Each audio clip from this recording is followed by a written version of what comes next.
Hello students, I'm Irina. Welcome to my channel. Today I'm going to discuss with you present perfect. This is part 3. In part first I have described about the tense. What is a tense? Part 1 में मैंने describe किया है tense क्या होता है, tense कितने types के होते हैं, tense के कितने कितने situations aspects है वो बताए हैं. प्रेजेंट इंडेफिनिट भी मैं इसमें डिस्कस किया था. एंड इन पार्ट टू में मैंने I have discussed about the present continuous. Part 2 में मैंने प्रेजेंट कॉन्टिन्यूअस के बारे में डिटेल में आपको एक्सप्लेन किया है. And this is part 3. In part 3 I am going to discuss with you about the present perfect tense which is the third aspect, जो कि तीसरी अवस्था जिसे हिंदी में बोलते हैं. ठीक है, जो फॉर प्रेजेंट परफेक्ट मतलब हो गया जो कंप्लीट हो चुका है, जो ऑलरेडी फिनिश हो चुका है, या तो टोटली फिनिश हो चुका है या फिर बिल्कुल भी फिनिश नहीं हुआ है. That is called perfect. Right.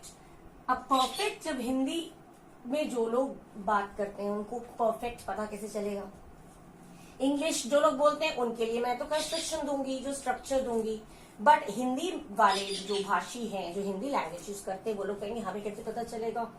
तो उनके लिए मैं अलग से पहचान बता दे रही हूँ, आइडेंटिटी बता दे रही हूँ, जो कि पहचानेंगे कैसे कि ये परफेक्ट में होगा. कोई भी सेंटेंस जब हम बोल रहे हैं वो परफेक्ट में होगा, ये हम कैसे पहचानेंगे. तो उसकी पहचान यानी कि आइडेंटिटी जो होगी वो क्या होगी. इसमें क्या होगा, वाक्य का अंत, वाक्य माने सेंटेंस, वाक्य का अंत चुका है, चुकी है, मैं कर चुका हूं, मैं जा चुका हूं, कर चुका हूं, खा चुका हूं, चुकी है या चुके हैं. चुका, चुकी, चुके से क्या पता चल रहा है कि ये काम कंप्लीट हो चुका है. That work has been finished. चुके हैं, राइट. या फिर गया है, दिया है, लिया है, एक्सेट्रा, जो जिससे हमें काम का कंप्लीशन पता चलता है, पूरा होना पता चलता है, वो हो गया परफेक्ट टेंस. प्रेजेंट परफेक्ट, चुका है, present perfect tense. Right. This is the first thing, मतलब पहचान कैसे होगी. What is the second thing. Second thing is helping verb. Helping verb, helping verb, in short I have written HB, helping verb. Helping verb, what will be the helping verb? Has or have. Okay. Now has, the rule which we applied in the present indefinite tense in affirmative. Affirmative में हमने SES लगाया था, negative में हमने does लगाया था, continuous में हमने is लगाया था. जो भी थर्ड पर्सन सिंगुलर नंबर है, जो भी तीसरा आदमी है और वो भी एक अकेला थर्ड पर्सन सिंगुलर नंबर के साथ हम लोगों ने क्या यूज किया था, एस वाले जितनी भी चीज है, सिंगुलर नाउन या singular number. Okay. Third person singular noun singular number के साथ आपका हैज, जो भी एस वाले हैं. अब ज्यादा कंफ्यूज मत होइएगा.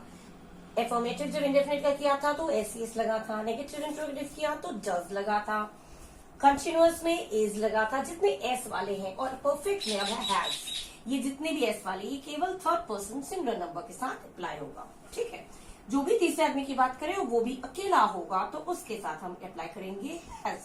और बाकी सबके साथ जैसे कि यू माने तुम, वी हम, दे वे सारे, या फिर जो भी प्लूरल है, प्लूरल्स के साथ हम लोग यूज करेंगे हैव. ठीक है. आई वी यू दे, आई भी आई के साथ भी होगा, आई वी यू दे, या कोई भी प्लूरल होगा उसके साथ हम यूज करेंगे हैव. तो हैज हैव हो गया. ठीक है. हैज और हैव किसके साथ यूज करना है वो क्लियर हो गया होगा आई होप. थर्ड क्या है, इसमें वर्ब का थर्ड फॉर्म यूज होता है. Third form of the verb, third form is used, लगता है या इज यूज्ड. हिंदी इंग्लिश दोनों बता रही हूँ इसलिए आई थिंक आप लोग कंफ्यूज नहीं होंगे. वर्ब का थर्ड फॉर्म यूज होता है. वर्ब का थर्ड फॉर्म यूज होता है. थर्ड फॉर्म क्या, जैसे go first form, went second form, gone, go went gone, ये हो गया थर्ड फॉर्म. फॉर्म्स आप लोगों को बाय हार्ट, आप लोगों को सब ग्रामर के बुक्स में होगा, वो आप उस हिसाब से देख के अप्लाई करेंगे. जो भी वर्ब होगा थर्ड फॉर्म का केवल एकमात्र यही टेंस है, only in the perfect tense, either present perfect और पास्ट परफेक्ट और फ्यूचर परफेक्ट। जो भी परफेक्ट टेंस है, पूरे टेंस में कहीं भी वर्ब का थर्ड फॉर्म यूज नहीं होगा, केवल only and only in the perfect tense. केवल प्रेजेंट परफेक्ट या पास्ट परफेक्ट या फ्यूचर परफेक्ट, इसमें ही केवल वर्ब का थर्ड फॉर्म यूज होता है। ठीक है, okay. Now I am going to give you the structure. अब ये तो पता चल गया थर्ड फॉर्म यूज होता है, हैव यूज होता है, और इसकी पहचान क्या है, तीनों चीजें क्लियर हो गई। अब हमें ये देखना है कि इसको हम सजाएंगे कैसे, इसका जो स्ट्रक्चर है, जो ढांचा है, वो किस तरह से होगा। ठीक है, स्ट्रक्चर के बेस पे हम सेंटेंस बनाएंगे।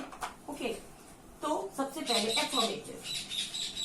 एफर्मेटिव में आपका स्ट्रक्चर क्या होगा, किस तरह से हम कोई भी हाँ वाली बात, एफर्मेटिव में हाँ वाली बात जिसमें हम एक्सेप्ट करते हैं, उसका स्ट्रक्चर क्या होगा। सबसे पहले होगा सब्जेक्ट, सब्जेक्ट के बाद होगा helping verb, then third form of the verb, verb का थर्ड फॉर्म, उसके बाद होगा ऑब्जेक्ट। सब मैंने शॉर्ट्स में लिखा है क्योंकि अब तक आई थिंक आपको क्लियर हो गया होगा, क्योंकि पार्ट 1 पार्ट 2 दोनों में मैंने इसका फुल फॉर्म लिखा था। अब आप लोग पक्के हो गए होंगे, आई थिंक क्या डेफिनेटली आप लोग पक्के हो गए होंगे। मैं पार्ट 1 पार्ट 2 में मैंने पूरा फुल फॉर्म बताया था। सब्जेक्ट, ये JECT नहीं लिखा, हेल्पिंग वर्ब, ऑब्जेक्ट। ठीक है, this is the structure. Now अब इसमें जैसे मैं खाना खा चुका हूं, मैं खाना खा चुका हूं, मैं खाना खा चुका हूं। खा चुका हूं भी बोलते हैं या फिर खा लिया है भी बोलते हैं। मैंने खाना खा लिया है, मैंने खाना खा लिया है। Both the sentences are the same thing, वो मीन सेम ही कर रहे हैं। मैं खाना खा चुका हूं, मैंने खाना खा लिया है। अब देखिए एंड क्या है, चुका हूं, लिया है। इससे आप क्या शो कर रहा है कि ये काम आप ऑलरेडी कंप्लीट कर चुके हैं। ठीक है, फिनिश कर चुके हैं। तो इसमें हम सबसे पहले क्या लगाएंगे, हमें लगाना है सब्जेक्ट। सब्जेक्ट माने जिसके विषय में बात हो रही है। किसके विषय में बात हो रही है, मेरे विषय में, तो आई। अब आई के साथ क्या बोला था, हैव। आई, वी, यू, दे या प्लूरल के साथ लगेगा have. Okay, I have, I have. या तो ईटन, खाने की इंग्लिश क्या होगी, ईट। ईट का थर्ड फॉर्म हो गया ईटन। इसमें आप ईटन भी लिख सकते हैं, टेकन भी लिख सकते हैं। I have taken my lunch, my food, या eaten food.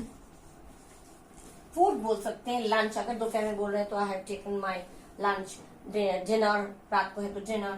ठीक है, I have eaten food, I have taken my food या my lunch, जो भी होगा आपको। अगर दोपहर में कर रहे हैं तो लंच हो जाएगा, रात के हैं तो डिनर हो जाएगा। तो इस हिसाब से मतलब subject has have, then third form of the verb, उसके बाद हो गया this is the object. Now अगर नेगेटिव करेंगे तो क्या होगा, negative I already told you, negative होगा always in the third place, right. Third place में होगा मतलब नेगेटिव का स्ट्रक्चर क्या होगा फिर हमारा, नेगेटिव का स्ट्रक्चर होगा subject plus helping verb, third number पे होगा नॉट, उसके बाद होगा वर्ब का थर्ड फॉर्म, उसके बाद होगा object, right. This is the structure of negative sentence, right. अब नेगेटिव सेंटेंस में कोई भी सेंटेंस आप हटकर कोई दूसरा सेंटेंस हो अगर बोलना चाहे तो कर सकते हैं। जैसे वो स्कूल नहीं गया है, वो स्कूल नहीं गया है, नहीं गया है, ठीक है। अब वो से क्या पता चला, गया है से हमें पता चल रहा है कि ये किसी लड़की की बात हो रही है, तो लड़के की बात होगी तो हो गया ही, सब्जेक्ट हमने लगा दिया ही। अब ही शी इट या किसी तीसरे की बात करेंगे तो हेल्पिंग वर्ब क्या होगा, हैज, ही हैज, सब्जेक्ट हो गया ही, हेल्पिंग वर्ब हो गया हैज, थर्ड नंबर पे हो गया नॉट। जाने की इंग्लिश वर्ब क्या है, जाना, गया, जाने की इंग्लिश होगी gone, go, went, gone. He has not gone to school, he has not gone to school. subject, helping verb, not, third form of the verb and object. Okay. Interrogative में क्या होगा, just as in early things, early चीज मैंने जो बता चुकी हूँ उसके अकॉर्डिंग क्या था, हेल्पिंग वर्ब और सब्जेक्ट आपस में प्लेस चेंज कर लेते हैं, ठीक है। तो इसमें क्या होगा बता दो, इसी में बता दो, ये नहीं कर दो। इंट्रोगेटिव सेंटेंस, इंट्रोगेटिव सेंटेंस का स्ट्रक्चर, इंट्रोगेटिव सेंटेंस 2 टाइप्स के होते हैं। एक तो जिसमें हाँ या ना में जवाब हो जाता है, ठीक है, क्या तुम स्कूल पहुंच चुके हो, हाँ या ना में हो जाएगा। अगर हाँ या ना में होगा तो हेल्पिंग वर्ब से स्टार्ट कर देंगे, माने हैज हैव से स्टार्ट करेंगे। और अगर उसका जवाब हाँ या ना में नहीं होता, तुम स्कूल कब पहुंचे हो, कितनी देर में पहुंचे हो, किस या क्यों नहीं पहुंचे हो, तो वो जवाब हाँ या ना में नहीं होगा, तो उसमें हम क्वेश्चन वर्ड जो भी है उसकी इंग्लिश बनाएंगे। तो इंटरोगेटिव सेंटेंस में क्या होगा, सबसे पहले आपका स्ट्रक्चर में होगा क्वेश्चन वर्ड, माने जिससे हम सवाल करते हैं उस वर्ड की इंग्लिश सबसे पहले आएगी। उसके बाद होगा हेल्पिंग वर्ब, हेल्पिंग वर्ब माने हैज या हैव। हेल्पिंग वर्ब हम तय करेंगे सब्जेक्ट कौन है, किसकी बात हो रही है, उसको देखते हुए हेल्पिंग वर्ब हम यूज करेंगे, क्योंकि किसी में हैज किसी में हैव लगता है। Okay, helping verb, then subject. देखो सब्जेक्ट और हेल्पिंग वर्ब ने आपस में अपना प्लेस चेंज कर लिया, ठीक है। नॉट का प्लेस हो जाएगा 4th नंबर पे, पहले नॉट हमने बोला था always in the 3rd place, हमेशा नॉट 3rd प्लेस पे रहता है, लेकिन जब क्वेश्चन वर्ड आ जाता है तो नॉट का प्लेस हो जाता है, ऑटोमेटिकली नॉट का प्लेस 4th हो जाता है, ठीक है। Then 3rd form of the verb and then object, माने वर्ब का 3rd फॉर्म, उसके बाद ऑब्जेक्ट। पहले question word, helping verb, subject, not, 3rd form the verb and object. This is the structure of interrogative sentence. Okay, इसमें 2 type के sentence है, दोनों में बताऊंगी, जिसका जवाब हाँ या ना में होता है उस टाइप की भी बताऊंगी, और जिसका जवाब हाँ या ना में नहीं होगा वो भी बताऊंगी, ठीक है। जैसे क्या तुमने ताजमहल देखा है, क्या तुमने ताजमहल देखा है।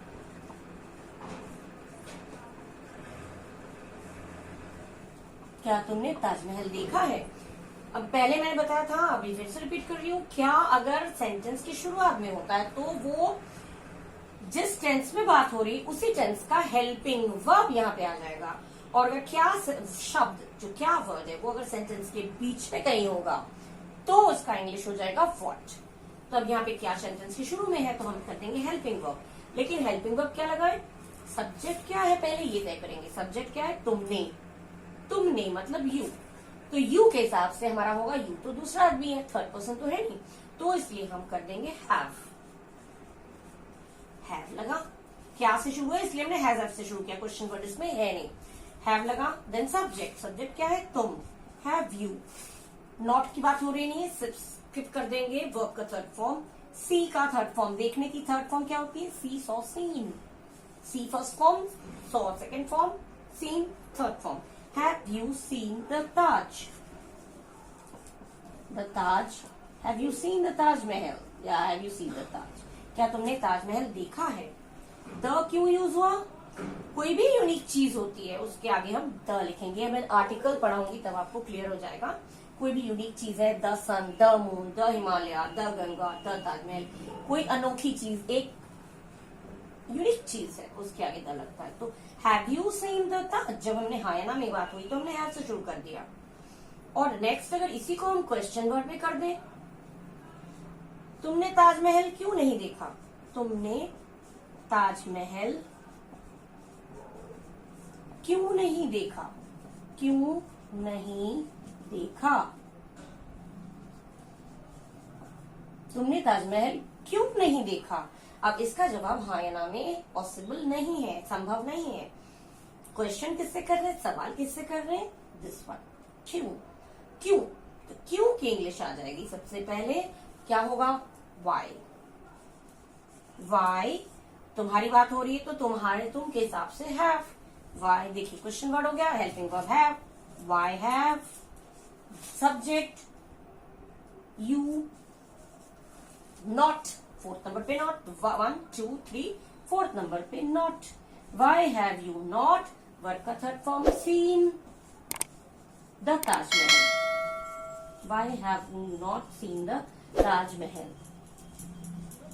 ओके, स्पोकन इंग्लिश में हैव नॉट का हैवंट यू, हैव नॉट एक साथ आ जाता है, हैवंट यू। स्पोकन इंग्लिश भी मैं कराऊंगी जब आपको, तो उसमें मैं सब बताऊंगी। हैव नॉट का हैवंट, तो हैव नॉट एक साथ आ जाता है, यू इधर आ जाता है। Haven't you seen the Taj Mahal, ठीक है, इस तरह से। ये आपका हो गया प्रेजेंट परफेक्ट कंप्लीट। इसके बाद आफ्टर दिस, ये कंप्लीट हो गया, इंडेफिनिट हो गया, कंटिन्यूअस हो गया, परफेक्ट हो गया। अब लास्ट एक बचा है, वो है perfect continuous. Okay, perfect continuous. Let's stop here only. आप यहीं तक मैं कराऊंगी, क्योंकि एक साथ 2 टेंस कराऊंगी तो स्टूडेंट्स आप लोग बिल्कुल भी कंफ्यूज हो जाएंगे कि परफेक्ट क्या था, परफेक्ट कंटिन्यूअस क्या था। ओके, तो आज के लिए मैंने इतना आपको फिनिश कर दिया है, इसी में आपको इतना बताया है। After this I am going to explain you the last situation of present tense. Present tense का लास्ट सिचुएशन है प्रेजेंट परफेक्ट कंटिन्यूअस, ठीक है। उसको सिखाने में मुझे थोड़ा अलग टाइप है, उसमें सेंस फॉर लगता है, तो वो मैं अभी सिखाऊंगी। तो you will all just mix up everything, सब कुछ मिक्सअप हो जाएगा। इसीलिए अभी मैं यहाँ तक पढ़ाऊंगी। This is part 3। यहाँ पे मैं पार्ट 3 कंप्लीट कर रही हूँ। अगर आप लोगों को अच्छा लगा तो प्लीज सब्सक्राइब कीजिए, बेल आइकॉन प्रेस कीजिए और शेयर एंड लाइक कीजिए। Okay, thank you students.